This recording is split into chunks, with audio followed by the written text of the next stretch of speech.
soalan. Tapi saya nak buat. Semua kawan saya nak jawab buat. Tapi saya macam gaduh dengan kawan saya. Saya tahu jawapan, saya nak jawab lah. Yang awak ni angkat-angkat tangan, boleh jawab ke? Awak janganlah kamu sangat.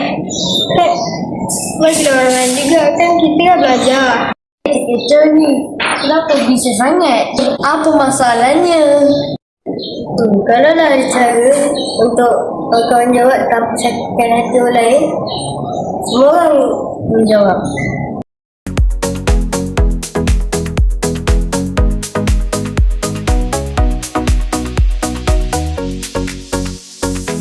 Memperkenalkan inovasi Tekton.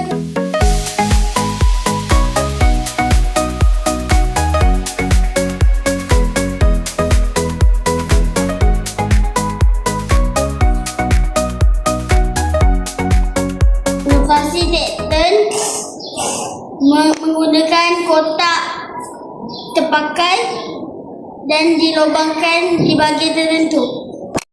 Ia juga dilengkapi oleh botol terpakai dan bola plastik. Cara menggunakannya adalah kita perlu memasangkan kotak yang dilubangkan dengan botol yang disediakan, dan kita juga perlu masukkan segala bola-bola plastik itu yang tertulis nama murid di dalamnya untuk dimasukkan dari atas sebelum dijatuhkan ke bawah mengikut giliran yang kita tidak tahu. Ia akan diambil secara rambang, dipusingkan, dan nama yang akan jatuh ke bawah dulu. Ia perlu menjawab soalan.